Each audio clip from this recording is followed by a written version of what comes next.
वक्त आ रही एक बड़ी खबर आपको बता दें जो कि गाजियाबाद के मुरादनगर हादसे से जुड़ी हुई है। इस पूरे मामले पर, इस पूरी घटना के बाद अब इस पर एफआईआर दर्ज हुई है।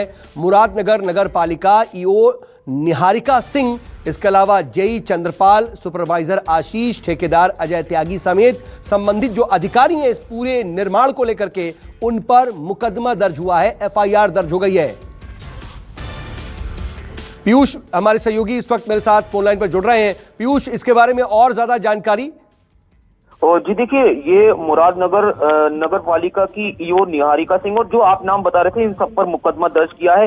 शाम से ये सवाल उठ रहा था कि लापरवाही हुई है, भ्रष्टाचार हुआ है। धारा 304, 337, 338, 427 और 409 के तहत ये मुकदमा दर्ज हुआ है। इस हादसे में 23 लोगों की ऑफिशियल मौत की पुष्टि है, हालांकि 2 और लोगों की मौत हो गई है और ये आंकड़ा 25 तक अनऑफिशियली फिलहाल पहुंच गया है, अगर अस्पताल सूत्रों की माने तो।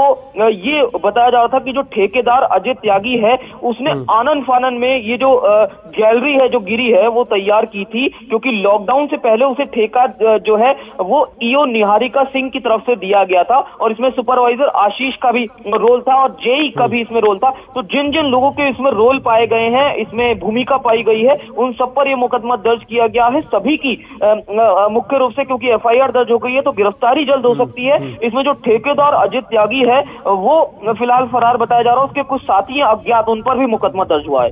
ठीक है, लेकिन पीयूष, कुल मिलाकर के अगर हम देखें इस एफआईआर की परिप्रेक्ष्य में, तो ये नजर आता है कि जो घटिया सामग्री का इस्तेमाल हुआ था इसके निर्माण में, यानी कि जो भ्रष्टाचार या फिर कई तरह की लापरवाही की बात सामने आ रही थी, कहीं ना कहीं उसी बुनियाद पर ही यह एफआईआर दर्ज की गई है।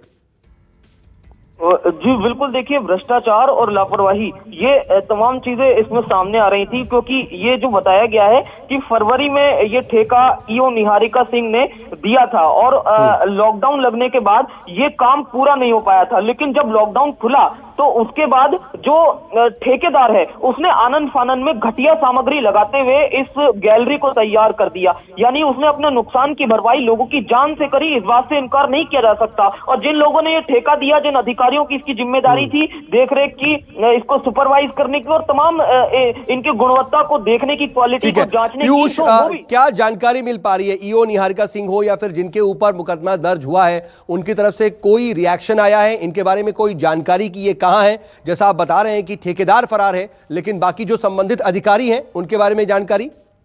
देखिए, क्योंकि इनसे अभी अधिकारी बात करेंगे और अभी अधिकारियों की तरफ से इस विषय में कोई इनपुट नहीं दिया गया है कि इन्होंने अपने जो डिफेंस है उसमें क्या कहा है। ये हालांकि अभी देखने वाली बात है कि क्या कुछ इनकी तरफ से आता है। फिलहाल मीडिया में इनका कोई रिएक्शन नहीं आया। जी ठीक है, एफआईआर में किन किन धाराओं का उल्लेख है, कुछ उसके बारे में जानकारी मिल पा रही है क्या? बिल्कुल, देखिए एफआईआर की कॉपी हमारे पास है। धारा 304, 337, 338, 427 और 409 की धाराओं में ये मुकदमा दर्ज किया गया है। जो संबंधित जिस तरह के आरोप हैं लापरवाही और ये तमाम चीजें उसमें जोड़ते हुए एफआईआर दर्ज की गई है।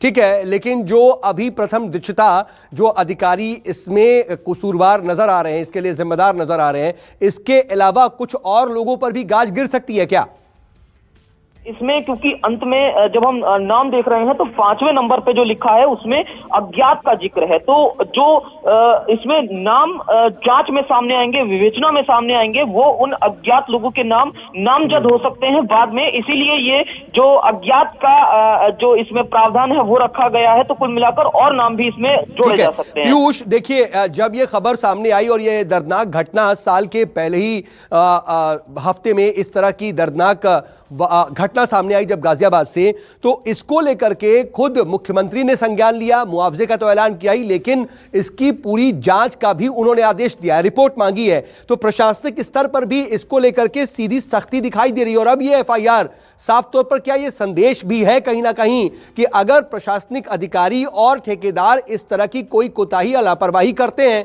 तो उनकी खैर नहीं, क्योंकि वो अपने चंद रुपयों की खातिर दूसरों का परिवार उजाड़ रहे हैं। देखिए, ये बात आपकी सही है कि एक नजीर अब साबित करने की कोशिश जरूर की जा रही है, लेकिन ये सरकार की सख्ती के बाद हो रहा है। इसे इस तरह से देखें तो कहीं ना कहीं प्रशासनिक लापरवाही भी इसमें बड़े स्तर पर हुई है, क्योंकि अगर पहले ही ये जो घटिया सामग्री का इस्तेमाल हुआ था उसकी गुणवत्ता की चेक कर ली गई होती तो शायद इस तरह का हादसा नहीं होता। और क्योंकि पहले भी ऐसे हादसे हुए हैं, छोटे बड़े हुए हैं, लेकिन अब क्योंकि सरकारी संज्ञान इस पर बड़े स्तर पर लिया गया तो प्रशासन की नींद टूटी है और इसमें नजीर साबित करने की कोशिश जरूर की जा रही है, लेकिन कहीं ना कहीं एक लिपापोती की कोशिश भी है, इससे इनकार नहीं किया जा सकता। इनकार नहीं किया जा सकता और यही देखने वाली बात होगी कि कहीं इस पूरे मामले को आने वाले वक्त में किसी तरह से लिपापोती करके ठंडे बस्ते पे ना डाल दिया जाए, बल्कि इस पर जो भी कसूरवार है उन पर कार्रवाई हो। आप नजर बना रखिएगा, आगे भी आपसे अपडेट के लिए जुड़ेंगे। फिलहाल के लिए बहुत शुक्रिया पीयूष आपका। और नमस्कार, मैं हूं मानक गुप्ता। अगर आपको हमारा ये वीडियो पसंद आया हो तो इसे लाइक और शेयर जरूर करें और हां, हमें सब्सक्राइब और फॉलो करना ना भूलें ताकि आप देश और दुनिया की कोई खबर मिस ना करें। तो जुड़े रहिए हमारे साथ और देखते रहिए News 24।